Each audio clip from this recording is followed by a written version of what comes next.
عائشہ عمر نے بھی پاکستان چھوڑنے کی تیاری پکڑ لی۔ السلام علیکم ناظرین، میں ہوں شہاب خان اور آپ دیکھ رہے ہیں ایم پی نیوز۔ معروف اداکارہ اور ماڈل عائشہ عمر نے کہا ہے کہ ان کے بھائی ڈنمارک منتقل ہو گئے ہیں اور اب وہ خود بھی پاکستان چھوڑنے کا فیصلہ کر رہی ہے۔ ایک انٹرویو میں عائشہ عمر نے اپنی شادی کے حوالے سے بات کرتے ہوئے کہا کہ میں اب شادی کرنا چاہتی ہوں اور میں ایسے شخص کو اپنا جیون ساتھی بنانا چاہتی ہوں جو مخلص ہو، جبکہ میری والدہ کی خواہش ہے کہ میری شادی کسی ترکش یا یورپی مرد سے ہو۔ عائشہ عمر نے کہا کہ میں پہلے ماں بننے سے گھبراتی تھی کیونکہ میرا بچپن اچھا نہیں گزرا اور میری ہمیشہ سے خواہش تھی کہ شادی کے بعد بچہ گود لے لوں گی، لیکن اب میں شادی کر کے ماں بننا چاہتی ہوں۔ انہوں نے پاکستان چھوڑنے کے حوالے سے کہا کہ میرے بھائی ہمیشہ کے لیے ڈنمارک منتقل ہو گئے ہیں۔ اب میں اور میری والدہ بھی پاکستان چھوڑنا چاہتے ہیں کیونکہ سیاسی رہنماؤں نے پاکستان کے حالات بدتر کر دیے ہیں۔ عائشہ عمر نے مزید کہا کہ مجھے پاکستان سے بہت محبت ہے، اس ملک نے مجھے بہت کچھ دیا ہے، لیکن یہاں کے حالات کی وجہ سے یہاں رہنا مشکل ہو گیا ہے۔ بہت شکریہ۔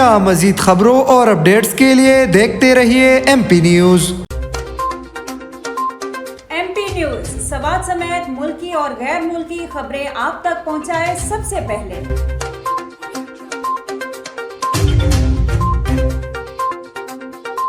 دن بھر کی تازہ ترین خبریں ہوں یا عوامی مسائل ہوں، ایم پی نیوز کی سکرین پر سب سے پہلے۔ سیاسی میدان ہو یا ہو کھیل کا میدان، ہم پہنچائیں گے سب سے پہلے خبر ایم پی نیوز پر۔ اب آپ کی آواز بنے گا ایم پی نیوز سب سے پہلے، تو ابھی فیس بک پر اور یوٹیوب پر سبسکرائب کیجیے ایم پی نیوز کو۔